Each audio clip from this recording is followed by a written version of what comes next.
Hi guys, my name is David and welcome back to my channel. Today I have finally started off or continued my journey through Song of Ice and Fire.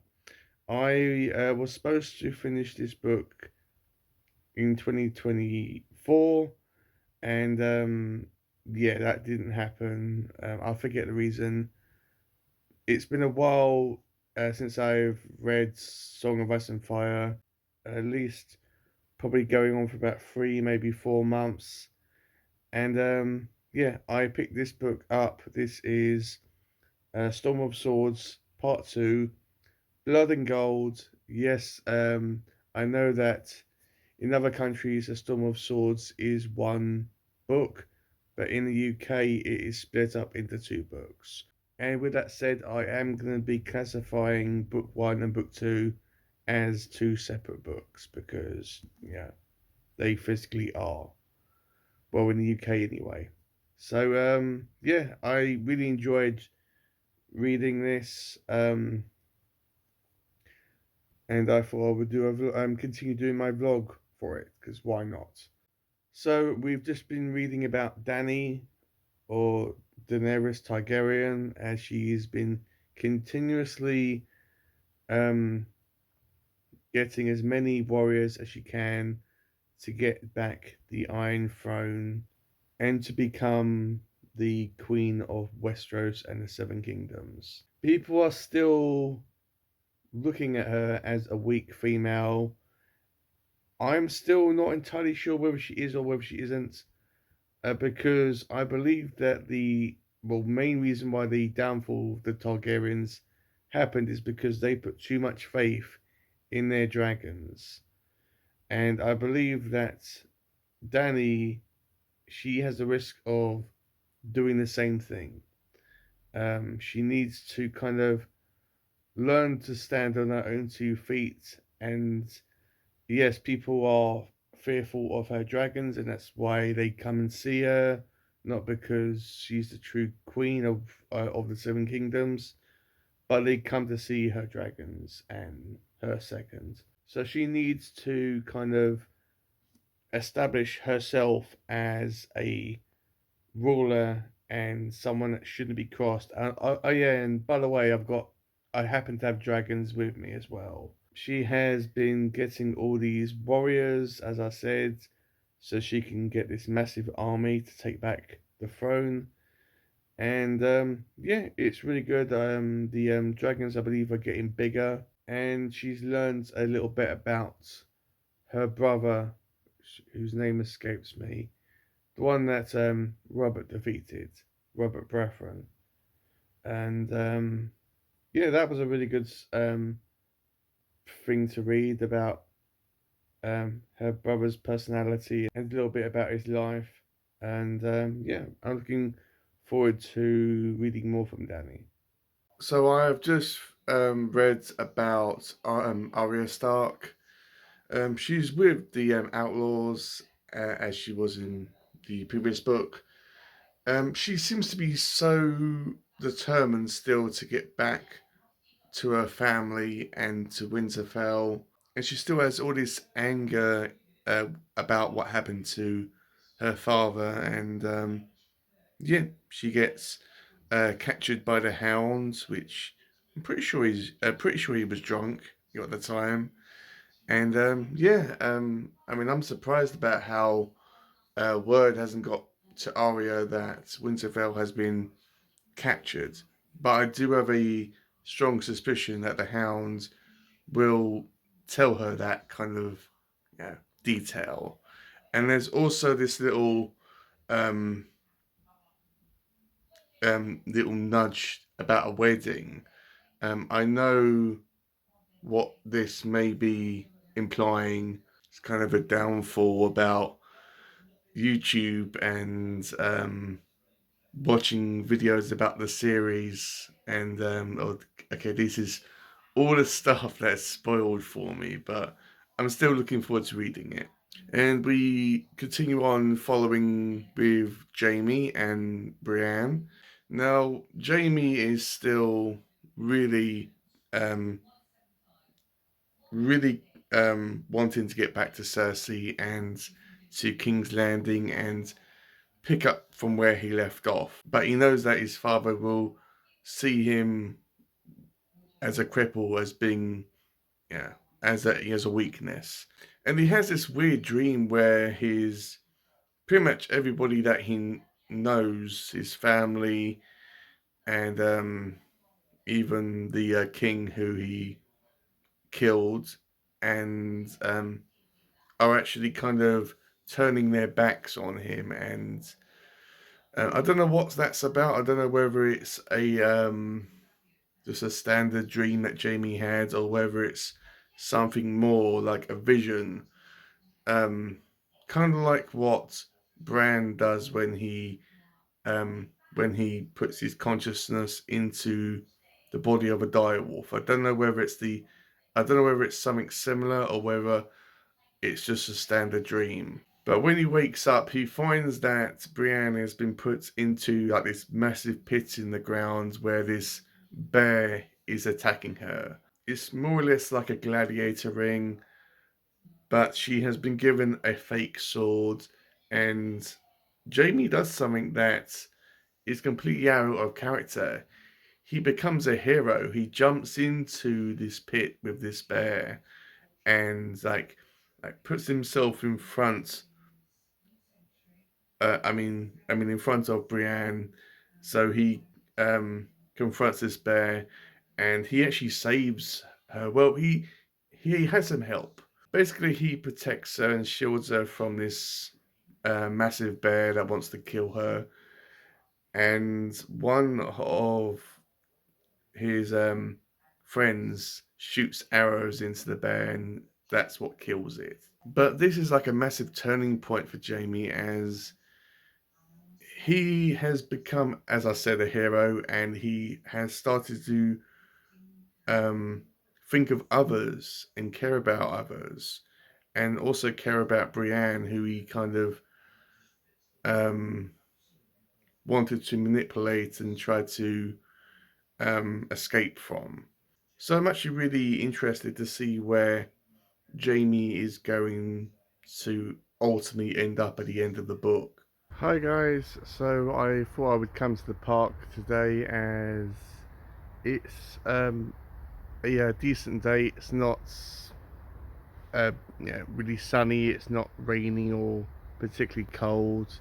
And I got a day off today, so I thought I would come to the park to, have a walk around and de-stress, as I like coming to this park, as it always seems to like calm me down, and it's always good to get out and get some fresh air and some exercise. So where I am with the book right now is that I've been reading about Robb and Catelyn Stark, because they are together in the story right now. Both their characters seem to be kind of bundled in together. I really didn't like Catelyn's chapters, especially this one. It was very political and very dull and very boring. Basically, it's about them trying to recapture and reclaim Winterfell, and Robb has been kind of discussing with his mother about what, in the off chance that they actually get killed, who is going to be my successor, who's going to be the next in line to rule Winterfell, which in this case it's going to be Sansa, and Robb doesn't want to have Tyrion carrying on the Stark line and being in charge of Winterfell. And they still think that Arya's dead, even though there's no concrete proof of that. So they're just trying to kind of discuss about who's going to be next. And Jon Snow was kind of thrown in there as a possibility, but because he's not strictly a Stark, he is a bastard son of Eddard Stark, and because he's a member of the Night's Watch, there's that kind of debate, because when you join the Night's Watch, you cannot get married, have kids, or get involved with any debates or any wars outside or beyond the wall, and you cannot have a kingdom or have any rights to any land or any property. But there was that kind of discussion about there might be a slight possibility that that John could kind of take back his vows, which I presume that I mean I think that if John was given that option, he wouldn't really do that because like Ed and like Ed Stark, John's very honourable and to his word. So even if he was given the choice, I don't really think he would do it. And we follow Sam when he's beyond the wall. He is still with this lady that he has taken away with him to rescue her and her son.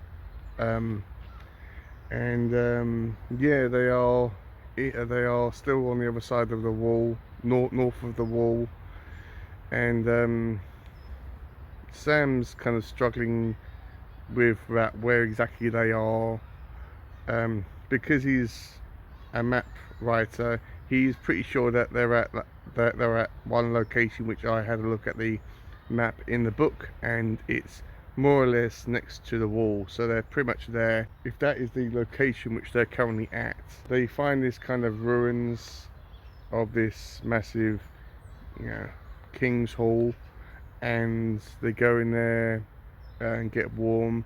They don't have much to eat, but they do have some stuff, and they are attacked by these creatures, which John does his best to protect this lady and but I was gonna say her unborn child, but the child is born, and they are. I'm pretty sure they are rescued by some other new individual. Um, Sam is always on about how he's always weak and useless, but when you think about it, beyond the wall, it is extremely dangerous. You are extremely lucky if you go beyond the wall and come back alive. And Sam has done that. He's actually been north of the wall for a long time and he's still alive. And I think that he needs to give himself more credit because he is brave, and he is worth something. He has defended this woman and her child against all these imaginable terrors and monsters. Yes, he may not be the best fighter. Yes, he may not be the best scavenger to find food, but he is a brave, man, and he is worth something. I just think that he needs to find that within himself and realize that about himself. So I've read another chapter of the book today, and I thought I would just share what has happened in the story so far. We've been following Arya when she's been with the Hound, and I love it how she's always trying to escape. It kind of reminded me a lot about Jamie when he was trying to escape from Brienne, and yeah, Arya is still big-headed, strong, determined, but she's also afraid that she thinks that the Hound is taking her back to King's Landing, taking her back to King Joffrey and to Cersei, and to be imprisoned in the castle for eternity. So she's always trying to escape from him and trying to come up with different ways of killing him, and so she can get rid of him and leave him. He's not really mean to her, well, apart from being big-headed and stubborn himself. So they kind of complement each other in that way. We find out a little bit about the relationship between him and his brother. A little bit, not that much. We also find out a bit about um, his kind of thoughts on being a knight and honor and all that stuff. About doesn't how he strongly believes that knights don't have honor, and that's because his brother's a knight and what his brother did to him. And at the end, we find out because the Hound tells Arya that he isn't planning to take her back to King's Landing and to Joffrey. He is planning to take her back to Catstock to Winterfell. He's planning to take her back to Winterfell and to hand her over to her family. But he's not doing this out of the kindness of his heart. He is doing it because he wants some sort of monetary reward out of it. He wants to be compensated for what he's gone through. And if he can, he wants to um, join Rob in his cause. He doesn't say it like that, but that's what he's implying.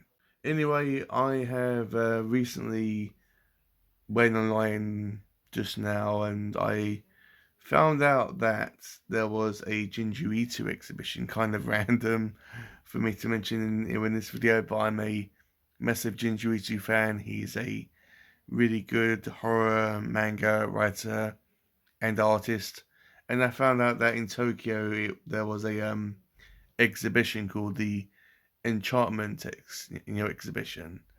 It's kind of a strange thing to call a exhibition by a horror manga writer.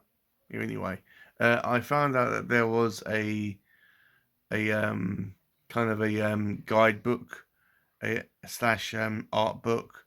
It's all in Japanese, so I can't read it. But I wanted to have it because I'm a massive Jinjuichi fan. It wasn't cheap, but it wasn't expensive. But it was kind of in that middle ground where it wasn't too far out from being ridiculous, and I just wanted it because I'm a Jinjuichi fan, and I'm pleased I found it at a really good price. So when I get it, I might show it in one of these little vlog things, or I might make a whole video on it. I'm not sure.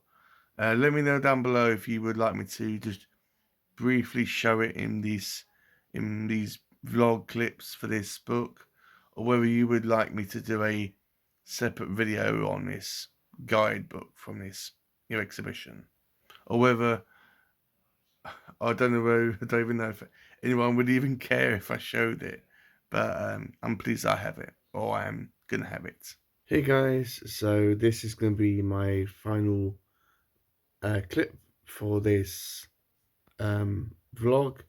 I have read up to page 99, and that's because the chapter that I've been reading today finished on that page. So yeah, I've been reading John's section today, and it's just about him getting back to the wall after he was found out, and yeah, it's just about what happened, and it's just him going back to the wall to warn his fellow members of the Night's Watch, his fellow brothers, about the wildlings getting over the wall and trying to attack them, and John trying to be healed and getting better. He also finds out about what's been happening, in his absence, and what's happened to Winterfell and his brothers, and yeah, he just can't um, really come to terms with the fact that this has happened to Winterfell, and despite the fact that he um, said that he doesn't like Fred and Greyjoy. So that's where it really ends, really, for this chapter. So yeah, so far I'm really liking this book. It has taken me a bit longer to get back into this story and into this world again, after it took me about 3 months to get back into the series, because I was reading other stuff. I don't think I'm fully back into the world but slowly but surely, yeah, one step at a time, I guess. But I am enjoying the book. Um, some characters obviously more than others, but yeah, I'm excited to see where it ends up and to, of course, continue on with this journey through this series. So that's been my video, guys. Hopefully you enjoyed it. Thank you so much for watching this all the way through. Hopefully it's been interesting. I've tried to kind of include some live updates. And yeah, just thank you for watching. It means a lot to me, and I can't wait to release the other vlogs for this book. But it's going to be a slow process. I don't want to rush through this series. I want to take my time with it and enjoy it.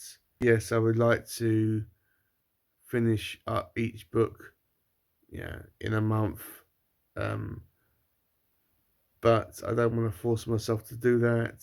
How it is looking for this book right now, I don't think I'll be able to finishing it in January. I'll probably be finishing it realistically in the middle of February, but that's okay. Anyway, as I said, thank you for watching. Have a great day. Let me know what you've thought about this vlog, and I'll see you on my next one.